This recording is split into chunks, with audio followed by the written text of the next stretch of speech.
Pessoal, nessa segunda parte, então, a gente vai falar um pouquinho sobre os principais tipos de gráficos que a gente tem, ok? Então, quais são esses principais tipos de gráfico, né? O primeiro deles é o gráfico em barras, né? Então, olha lá, o gráfico em barras, os gráficos em barras permitem a comparação de grandezas por meio de retângulos de larguras iguais e alturas proporcionais às respectivas grandezas, certo? Então, o que isso significa? Que o gráfico de barras são figuras geométricas retangulares que, quando eu acabo desenhando elas um pouco maior em tamanho, quer dizer que eu tenho mais quantidade daquilo que eu estou representando. Né? Então é realmente muito simples, né? Aquilo que a gente sempre já teve contato, né? E nesse tipo de gráfico, né, seja chamado de barras ou colunas, que ele também é conhecido como gráfico de colunas, essas barras elas podem ser desenhadas de forma vertical ou horizontal, tá? E aí o tamanho delas representa a intensidade de algum atributo, né? E esse atributo seria algum dado de alguma variável, tá? Os gráficos em barras, eles são muito utilizados para a representação de variáveis nominais e ordinais, tá? Então, quando eu tenho aí alguma ordem, alguma classificação, eu posso acabar usando os gráficos de barras, tá? Quando essas categorias são breves, ou seja, quando eu não tenho uma quantidade de categorias muito grande, ok? Então aqui, ó, um exemplo de um gráfico de barras, certo? Esse gráfico ele representa o consumo de bebida em uma festa de formatura da cidade de Londrina, tá? Então com o título do gráfico eu já consigo me situar, certo? E aí aqui ele tem a quantidade nesse eixo, né? Ó, ele tem a quantidade nesse eixo.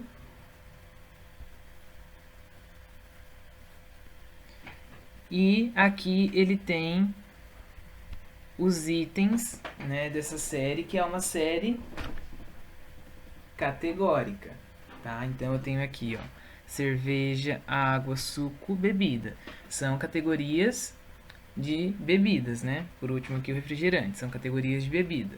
Então aí nesse caso, ele está representando aqui que 45% do consumo foi cerveja, 12% do consumo foi refrigerante. Então ele colocou em ordem de mais consumido para o menos consumido. Então ele fez uma classificação. Né? Então são números ordinais, né? É uma série que eu consigo classificar de forma ordinal. Né? Então tem o mais consumido, o segundo mais consumido, o terceiro mais consumido e o quarto mais consumido.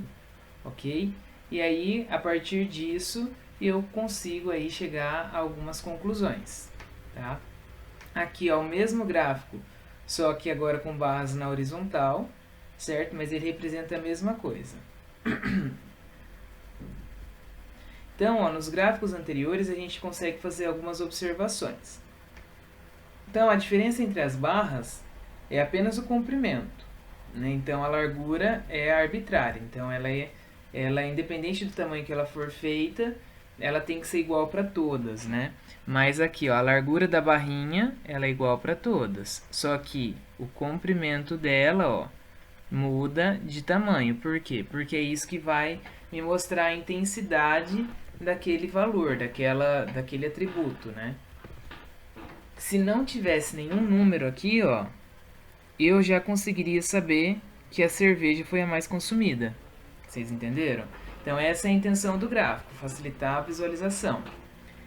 As barras encontram-se separadas umas das outras pelo mesmo espaço arbitrário, então independente do tamanho, é o mesmo espaçamento que existe aqui entre as barras. Tudo isso, pessoal, facilita a visualização, tá? Não é à toa. Então não é à toa que todas as barrinhas são desenhadas com a mesma largura, não é à toa que todas as barrinhas são separadas com o mesmo tamanho, né, entre elas, né, para facilitar a visualização. As barras devem ser desenhadas atentando-se à ordem de grandeza, facilitando a análise e comparação dos valores.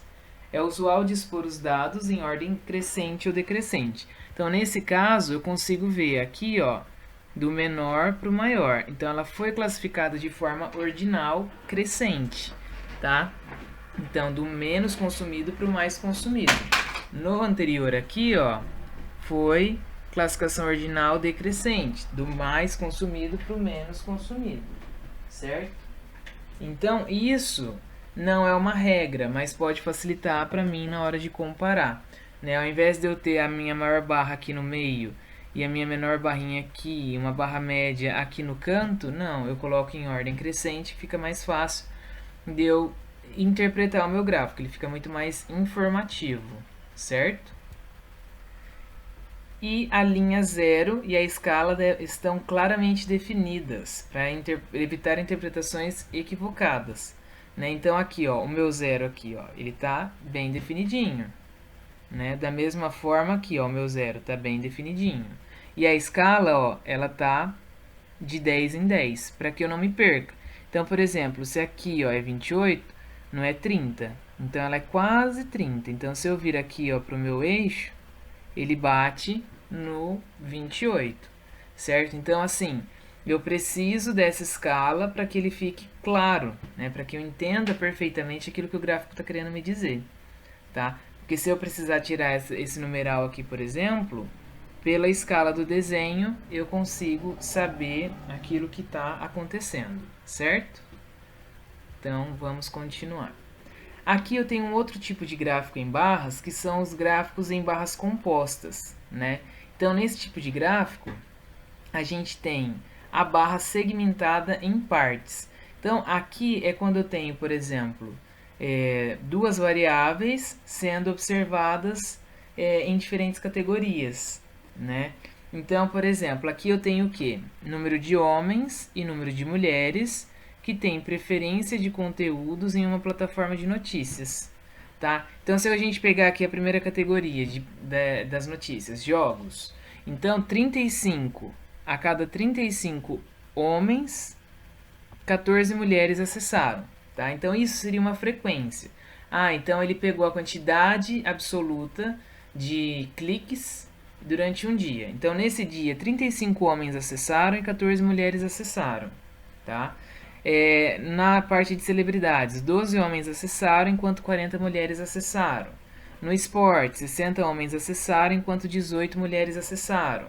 Então, aí a gente consegue saber qual que é a preferência para cada um dos sexos, certo? Além disso, eu consigo saber a preferência geral, né? Então, qual é a categoria de notícia que mais é acessada? A categoria de esporte. Então, eu consigo ver aqui, ó, são quase 80 pessoas que acessarão a de esporte. Enquanto a de política, só 40 pessoas acessaram. Nem 40, né? Deu 39. Tá? Então, metade do que o valor que acessou a de esportes. Certo? Então, com esse tipo de gráfico, eu consigo, além de ver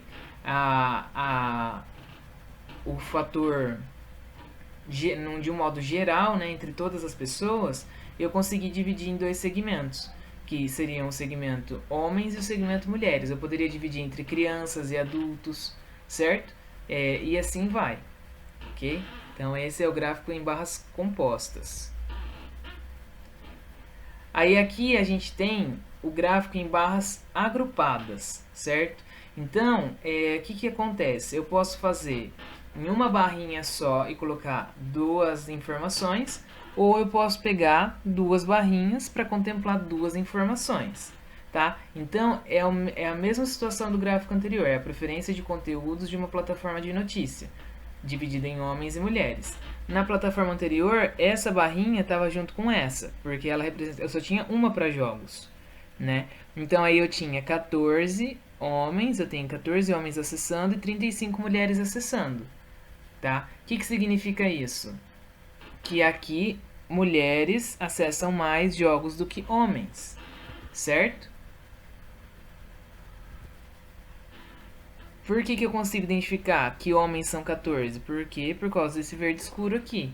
Por que eu consigo ver que mulheres são essas aqui, 35? Porque é a barrinha mais clara aqui na minha legenda, tá?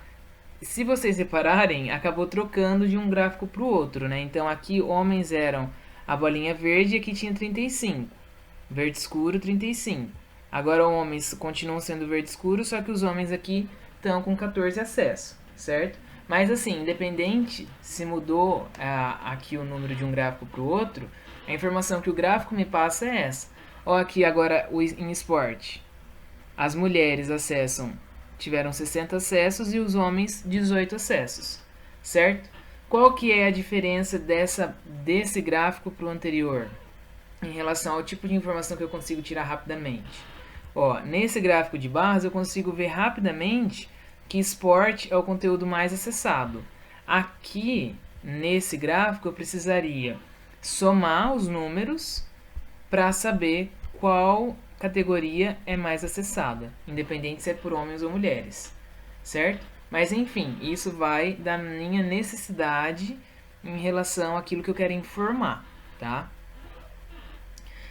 Depois, pessoal, a gente tem um outro tipo de gráfico, que são os gráficos pictóricos, certo? O que significa isso? Eles são gráficos também conhecidos como pictogramas, né, e são construídos a partir de figuras ou conjunto de figuras representativas da modalidade ou intensidade do fenômeno. Então eu vou pegar, se eu estou avaliando o fenômeno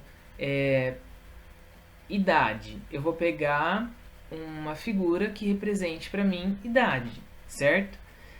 Para poder construir meu gráfico em cima dessa figura, né? Então são símbolos autoexplicativos, né, em que as diferentes quantidades desse símbolo, né, representa a variação do atributo, né? Então eles são frequentemente utilizados em revistas ou jornais, né, justamente para despertar a atenção do leitor, né? Às vezes com o público infantil a gente precisa fazer algo mais lúdico também, então eles são utilizados nesse sentido, certo? Então aqui, ó, produção de veículo por uma determinada empresa entre os anos de 2004 a 2007, tá? Então eu tenho aqui os 4 anos que eu estou fazendo a análise, não é produção de veículos? Então, o que são veículos? São carros. Então ele pegou a imagem de um carro aqui para mostrar a intensidade da produção. Então a legenda diz, cada desenho do carro inteiro representa 10.000 unidades, certo? Então se eu tenho 2 carros inteiros e mais metade de um carro, quer dizer que eu tenho 10.000 mais 10.000 mais 5.000. Então aqui eu tenho o quê? 25.000 unidades, certo? Unidades. Aqui eu tenho quantas? 10, 20, 30, 40 unidades inteiras, certo? Aqui eu tenho só um pedacinho de uma unidade, ó. Então, eu não vou saber exatamente quanto é, mas nesse tipo de gráfico eu não preciso saber disso, né? Porque é um gráfico mais para chamar atenção, para mostrar determinada informação de forma mais lúdica mesmo, tá? Mas eu consigo perceber facilmente que a produção aumentou em relação a 2005. E aumentou mais ainda em 2007, certo? Então esse gráfico é o gráfico pictórico, porque ele acaba utilizando um símbolo que representa o fenômeno que está sendo demonstrado, né, e utiliza ele para demonstrar a intensidade de cada um dos valores que eu tenho envolvidos nesse fenômeno que está sendo estudado, certo?